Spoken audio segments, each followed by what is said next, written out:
ever come out of a meeting and then you're over analyzing everything? You're analyzing what was said, what was done, and everything that happened. And if you're an empath, you might even find yourself actually stepping into someone else's shoes so you can experience what they experienced of you. As in, how did you come across to them? Did I say the right thing? Did they really understand me? How did they experience me? I recently caught myself doing this, over-analyzing every word, every reaction. And when I caught myself, I was like, why am I doing this? And I realized the real reason wasn't because I was looking for clarity. It was I was looking for validation. I was analyzing everything because deep down, I wanted approval. I wanted to know I'm good. And honestly, it was like suddenly I woke up and thought, why am I doing this? So if you have ever done the same thing, you're not. And in this video, we're going to break down the science of why overthinking or overanalyzing feels like it's worthwhile, it's a good thing, it's like work, but actually it's disguised as conditioning and it impacts our ability to succeed. And most importantly, I'll share with you a simple 3-step process so you can stop that overthinking and start building towards your future, your vision, your dreams instead. And here's why you'll also want to stay with me till the end, because by the time you finish, you'll feel a little lighter, a little clearer, and a bit more ready to act on your dreams and make them a reality. But before we dive in, if you feel stuck in fulfilling your heart's desire, your dreams, and you've been visioning them for some time, I just want you to take a moment to pause and just notice, how do you feel about it right now? And just hold on to that feeling, and we're going to be checking in at the end to see if anything has shifted in any way. So if you've ever walked out of a meeting or an interaction and then started to replay everything that you said, here's the real reason. Let's really get into the science, because this isn't just a bad habit. It's a deep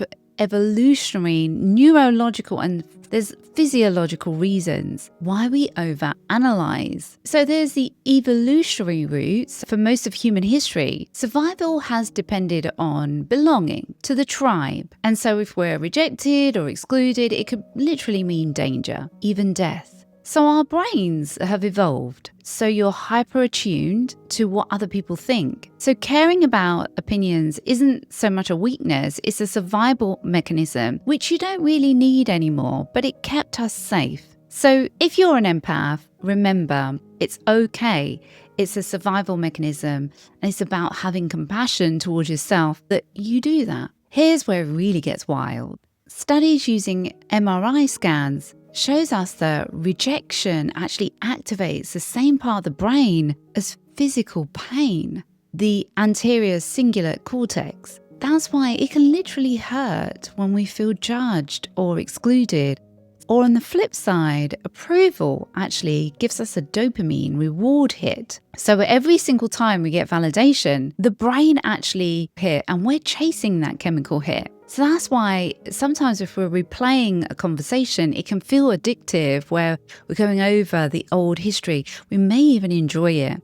It's because your brain is looking for some sort of relief and reassurance, and it's getting that dopamine hit. See, aren't I good?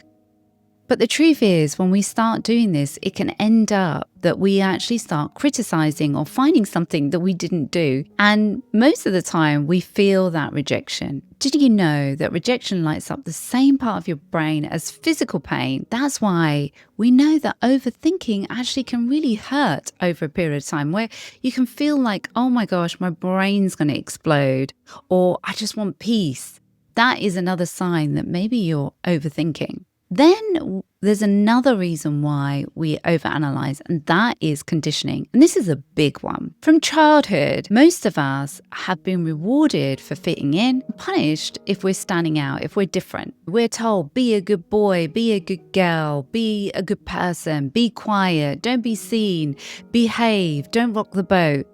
At school, we were rewarded for following the rules, then for being creative and really creating our own games and creating things that are coming from us. So over time, what happens is our nervous system equates validation to safety. And that's why so many of us, especially empaths, replay interactions. It's our way of checking, am I safe? Did I get approval? Am I good? Am I caring? But let's really look at this. You're not at school probably anymore. You don't have to fit in because we're a different society now. So your safety doesn't depend on fitting in and being good anymore. You see, there is a hidden cost. The hidden cost of analyzing and overanalyzing, even though it feels like work, as if it's benefit, actually stops you from progressing.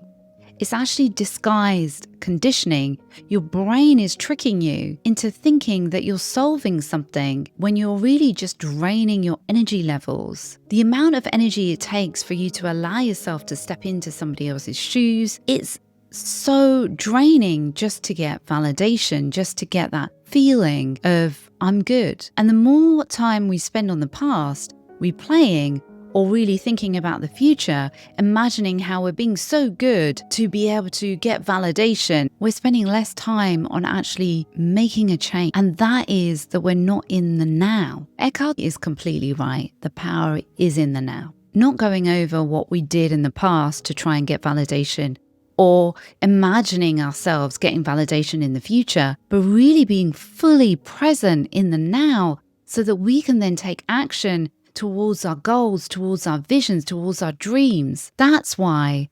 overthinkers don't actually make as much progress.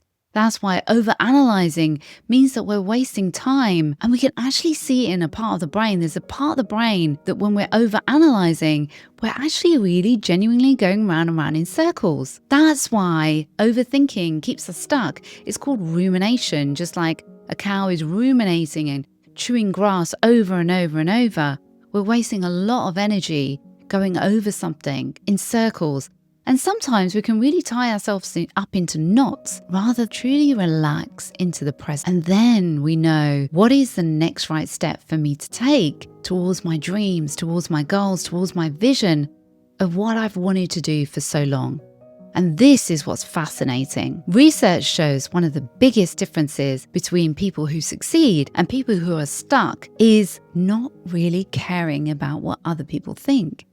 A Frontiers in Psychology study found that people with high entrepreneurial self-efficiency, belief in their own self basically, and their own internal compass, if you like, they were far more likely to start their own business and actually continue it.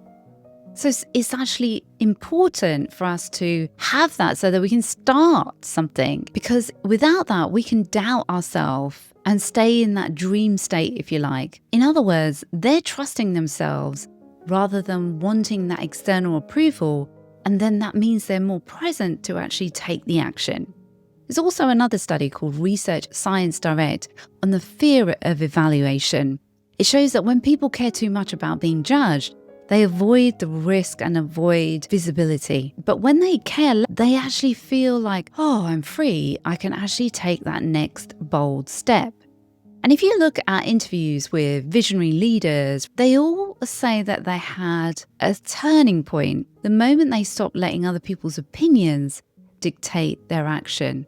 What they're here to do, their vision, less worried about what other people think of them. So success isn't just about being smart or talented. It really isn't. It's about releasing the weight of other people's opinions so that you can be able to take the actions. So overanalyzing might feel productive, but it actually is stealing your energy. And the people that succeed, they actually stop caring so much about being judged. So how do we break free? Here's a simple 3-step framework that can help you, and you can start today. The first thing is when you first notice yourself looping, and you might notice it like it happens quite often to begin with, the moment you catch yourself replaying a conversation or imagining something or second guessing yourself, just pause and ask yourself, wow, why do I care about someone else's opinion? Seriously, why do I care what they think?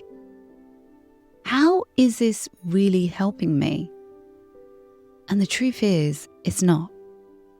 That question alone will break the cycle, will break that. And when you're doing this, I really want you to be totally compassionate, totally loving towards yourself. None of this like critical business, because you want to catch yourself and be loving towards yourself and almost laugh like, oh, I've caught you kind of thing. You're playing that game again. And having that attitude towards yourself is quite important, because the criticism itself is what can actually keep us stuck. The second thing we need to do is regulate, breathe, get into the now. Remember Eckhart Tolle, or get into the power of now. Bring yourself back into your body, your consciousness back into your body, out of your head, into your body. Become aware of your surroundings. Breathe and be grateful for who you are, because you're amazing. Remind yourself you're free to be in the here and now, and it allows you to stop spiraling and getting out of your head and into the now. The third thing is all about self-love, is to take one small step to affirm you being in the present, so you can do something that will move you forward towards your dream, so that you can be it, you can become it. It could be validating yourself instead of waiting for someone else to validate you. Think, if it is that you're trying to get validation and you're over replaying, say, hey, I validate you. You did good there. And here's where I want to bring in my new mantra. So be it. Because the truth is, we can't take consistent action until we become the version of ourselves who takes that action to be that person, to be that dream. And when you can embody what it is that you want to become, and when you can act from that space and mirror what successful people do, which is don't care about other people, but really go internally and validate yourself, then action naturally flows from there. So be it. Be that person now that steps forward, and it will align. You don't have to think your way to clarity. You become who you want to be in this moment, present, confident, and then the action will flow from there. So let's just check back in. At the start, I asked you to notice how you felt about your dream and your heart's desire. How does it feel now? Is it just a teensy-wincy bit more lighter? Do you feel a teensy-wincy bit more hopeful? A little bit more clearer? Because now you realize there's nothing wrong. You're just conditioned, and there's all these different things, and you understand that yourself more from a body perspective, from a physiological perspective, from a brain perspective, and you can break the cycle now in the same way other successful people have done before you, by caring less about the opinions of others and taking more aligned action towards your heart's dreams, towards your desires, towards creating the life you want. Give yourself some grace, give yourself some love, but don't stay there. Your dreams aren't waiting for more analysis. That's just paralysis. They're waiting for you to step into who you truly are. That's why my mantra is so be it. When you embody the person you want to become, your actions will flow from that space. You're not forced, you're being who you really are. And from that, you create, because your nervous system is enabled for you to create. So if this video has spoken to you, please do subscribe for more. Please like, share, and comment. It really helps to be able to spread this message. And I so appreciate you. And if you're ready to step into who you want to be, to embody your vision and release the old conditioning and take action from that space, then take action now and book in a free one-to-one consultation with me. Just to let you know, the link is working now. Apologies and thank you for all those people that were telling me that the link wasn't working before. And if you do need to connect with me, if anything happens or the link doesn't work, then I'll put my social media links into the description. You can always message me there as well. I'm sending you so much love. Till next time. And remember, the power is within you. So be it.